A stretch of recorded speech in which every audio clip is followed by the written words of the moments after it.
Congrats on being back in the 11. Where are you batting this week? Not too sure yet. We'll sort of work through that, I think, the next few days, and we'll find out.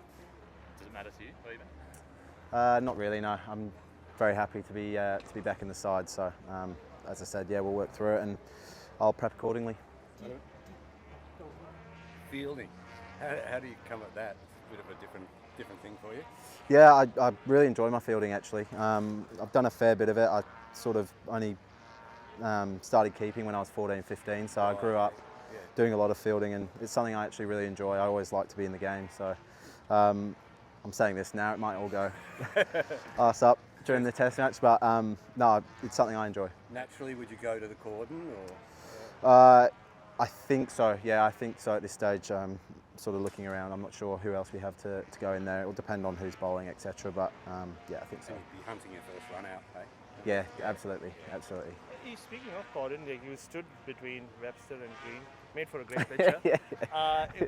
Does that feel like the natural way you would go with like Uji at first slip? I think so, yeah. I think Bow will probably go two, and dare say Greenie will be gully and me at third. It's probably like a bail in between two stumps, really, with me in between those two. So should be good viewing on camera. And everybody else speaks about your biggest strength being versatility when it comes to batting. Do you feel that as well? Like you can generally bat anywhere?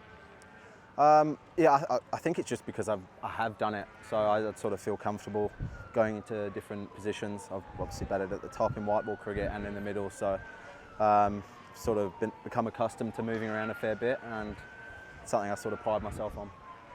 Realistically, do you think it's 3, 4, 5 are probably the options? Yeah, I dare say, yeah. Did you get a sense that you would be back in the side, and how did that conversation go? Obviously a little bit unique to know so early in the week. No, I wouldn't say I had a sense. I mean, you never really know. But obviously with Smudge getting injured, it presented an opportunity for someone else to come in. So, yeah, Bales obviously told me towards the start of the week, and it's been nice to sort of have that early, and I can prep and make sure I'm ready to go. How much confidence did you get out of that breakthrough ton in Sri Lanka, and how do you think it'll be different out here? Yeah, I took a lot of confidence from it. It's obviously debut test match. It's nice to go out there and get 100, but it's only one game, so I've got to start again from here. And conditions-wise, I'm not really sure what we're going to get. I think a lot of the cricket here has been quite slow, traditional cricket, and the ball might spin towards the back end of the game. But I guess we've just got to see and adapt and communicate on the go. Wherever you do end up batting, Josh, your game seems to be naturally to take it on from quite early. Is that a fair assessment, and is that how you think you'll continue to play? I don't know about take it on. I'd say Heady takes it on. I'm probably a bit more. I'm obviously looking to score at all times, but yeah, I guess we'll see. Obviously, just got to weigh up the conditions and the bowling and that sort of thing. First look at the surface today. What did you make of it? I didn't really have a look, to be honest. I heard I did from afar. Yeah, I don't have too much for you on the wicket. Just batting wise as well, Josh. Are you just doing what you've been doing in Shield cricket in terms of like training and netting and all of that, or since you played that Test match, have you learned something about Test cricket where you added something to it? No, not really. I mean, it's been pretty much white ball since that series in Sri Lanka, so I haven't had too much time to plan or train red ball cricket, apart from obviously the WTC a couple of weeks ago. So I feel like now we've had a 2-3 week block of good red ball cricket, and it's been nice to sort of get back into that zone. Having to sort of wait so long for an opportunity at the test level and then nailing it, playing well in your first test and then going straight back out, what was that sort of experience like? Well, I think it was very conditions based. We've seen that with this side. We've almost got two separate sides for playing in the subcontinent and playing at home, and I think it was just one of those things, really. Yeah. Are you viewing this as just doing all you can to keep the selectors asking tough questions? If, for example, Steve is right for the second test, all you can do is make as many runs as you can and make their decision as tough as possible?